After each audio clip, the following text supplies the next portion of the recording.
Alrighty, fans, we are back for the final segment of Sports Chat. A little bit more on Campbell County boys basketball coaching search before we move on to the actual sports in progress. There's also a couple names. The head coach at Scott County applied for the job. The head coach at South Doyle applied for the job. And nothing against either of those men. The head coach, both these coaches, especially the one at Scott County, had decent years. Scott County was 24-7 this year. Finished third in a very tough division. They have Alcoa in their division, so he's going to make things tough on you. In fact, they lost their last game of the year to Fulton. I just can't see those guys being contenders for this job. You know, I really have to just hope for Higgins.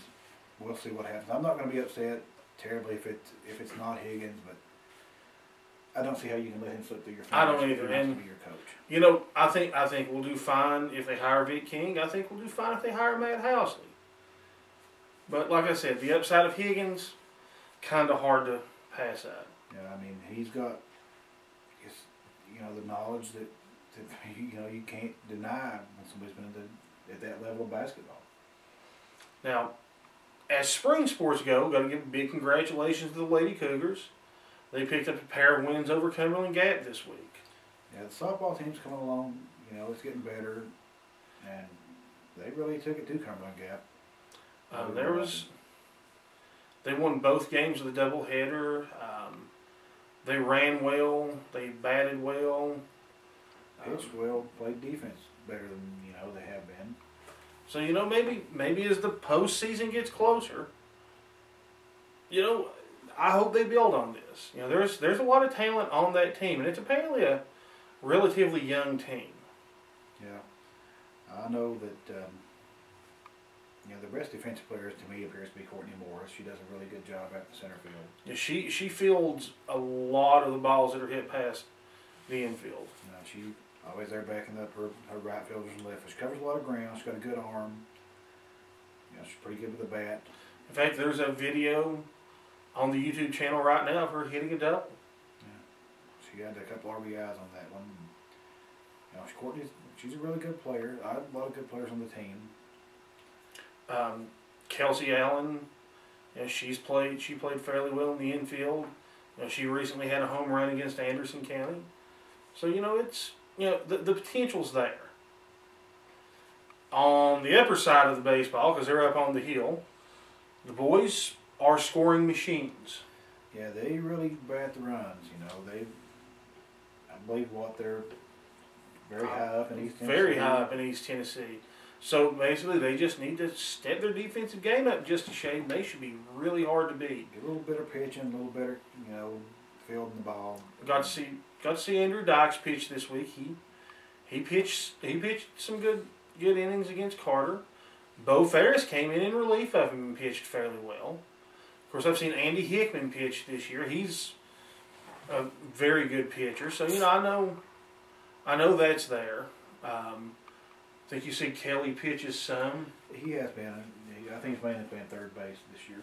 So there's a lot of talent there. Lance Weber and Kelly McCamey and Andrew Dykes and the Hickman brothers have just had a heck of a year driving runs in. Yeah, was it they were leading the district in scoring? Maybe. I'm pretty sure they lead the district in scoring, which puts them really high up in East Tennessee. I don't see stats all the time for the folks down in Chattanooga, the folks up in the Tri-Cities. But, the Knoxville area has just got a lot of good baseball in it. Spring sports are dominated a lot in Tennessee by Farragut and Bearden. Right. Of course, we don't have boys soccer yet, which we should. I believe, I'm not 100%. Isn't that Farragut also, their baseball team? Farragut's had some dominating baseball teams. Bearden right there neck and neck with them. Hardin Valley Academy is starting to pick up some of those. Central would usually have really powerful baseball teams too under the Helton regime. This is apparently kind of a down year for Central. Campbell County swept them. So they're playing right now. I guess they're having to play under the philosophy of Let's get as many runs on the board as possible and let our defense do what it can. And they need to really just tighten up that defense, and they're going to be hard to beat once tournament time gets here. They're getting better. You know, the stability of the coaching staff starting to work for them. Coach Collette, you know, he came in from Union County. He's done a fine job. He's got great assistants. He had a great assistant in Adam Ellison starting out. You know, of course, Adams moved to La Follette to coach basketball there. And congratulations to him on his recent wedding. So, you know, but Adam, I hope he gets back into coaching baseball because he is a fine baseball coach. Saw middle school baseball play this week.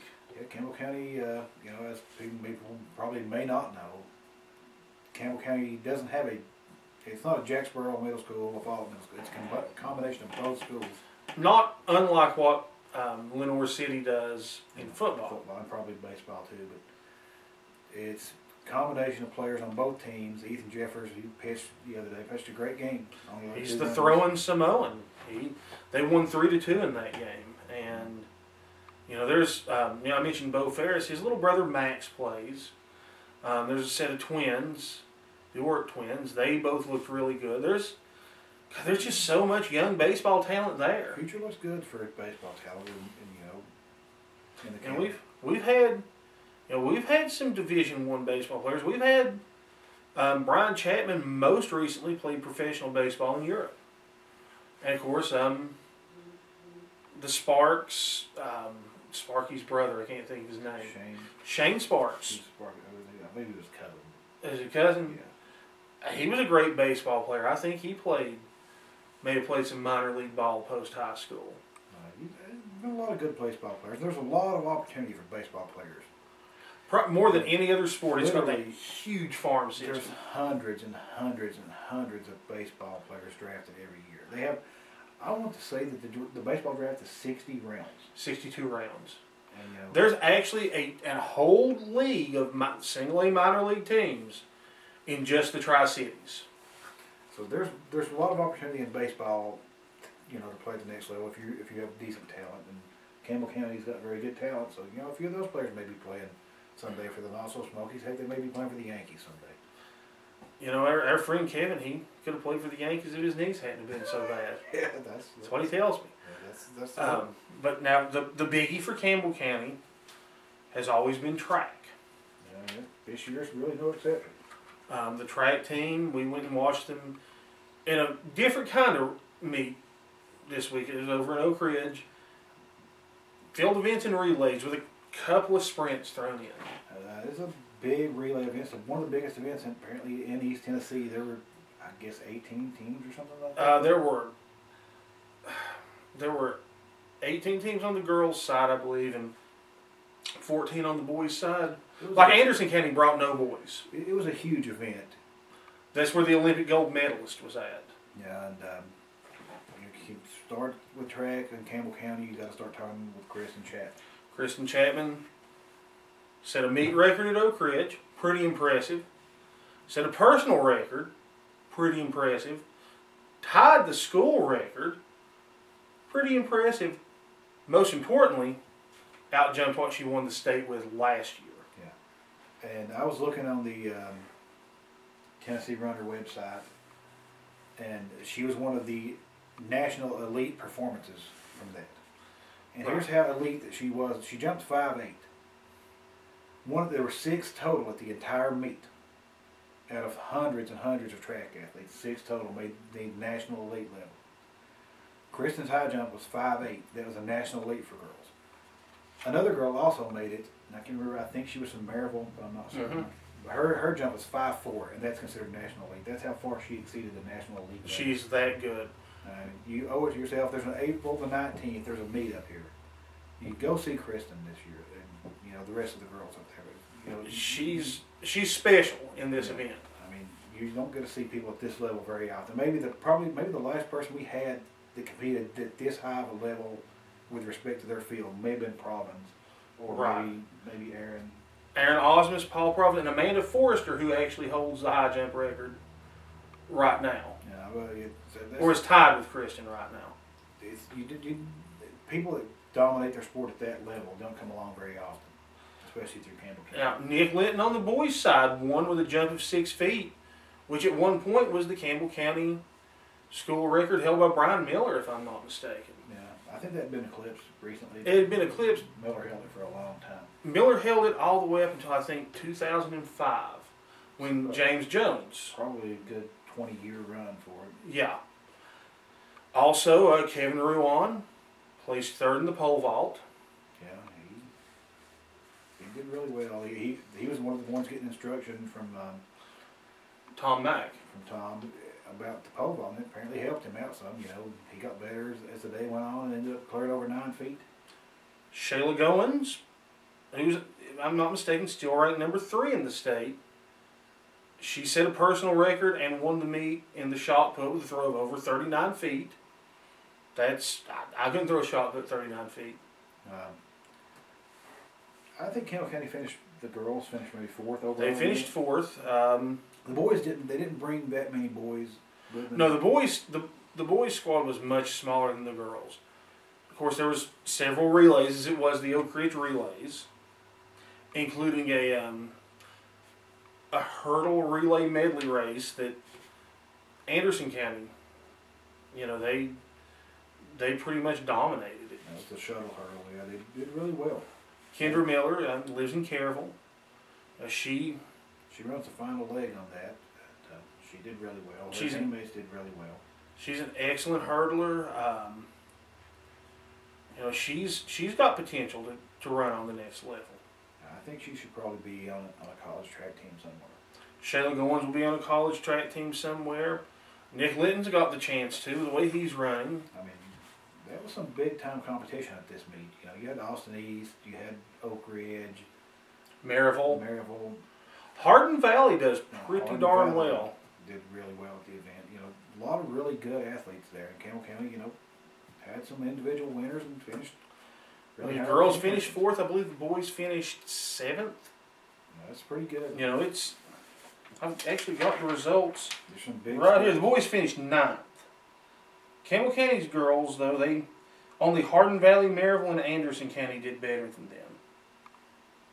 You know, that's some big schools. It's definitely worth going out and seeing the girls and the boys up there and all the spring sports. Tennis also has a home match on the 18th, which is also the middle school track sectional meet. So we're going to be running a bit that day. Yeah. But, you know, you get out and watch these kids, you know, like we always recommend you support them, you know. Everybody goes to football games. Everybody goes to basketball games. I'll say this, the Oak Ridge, you know, there are a lot of teams that are up here. They had a nice crowd at the Oak Ridge for those reasons. They did. I would love to see, I've seen some good baseball crowds. I've seen some decent softball crowds. Tennis is weird as a spectator sport because they don't actually have it at the high school. No, you have to go to Cove Lake to watch watch it. It's hard to watch the tennis, so There's no seating. And from what I've been told, they're going to build tennis courts at the high school. And I think that is a tremendous move. But go see softball. Go see baseball. You know, go see track. Yeah, those kids deserve just as much support as the other schools. They work hard. And great athletes. Most of them, you know, honestly, they play the other sports too. So, you know, you're seeing the same kids. You're just seeing them at a different time of year. And really, it's hard to beat. You know, sunny is 85 degrees that day. Beautiful day. I'm still a little bit sunburnt from it. Had we shot this Saturday after the meet, I would be glowing red. But it was worth the sunburn. It was a lot of fun. Just going out, and, you know, there's something going on everywhere at those big events. Yeah, I mean, people complain about nothing to do around here. There's plenty to do. Go support these kids. I mean, they deserve it. And, you know, I'm about to wrap it up for the day again. We're about out of time. Thank you for joining us for Sports Chat next week. Going to try to have a special guest coming up on us. Going to try to have some of these spring sport athletes. The problem is a lot of them compete when we shoot. So fans, we'll see you in a week on Sports Chat. Thank you for checking us out, and we'll see you soon.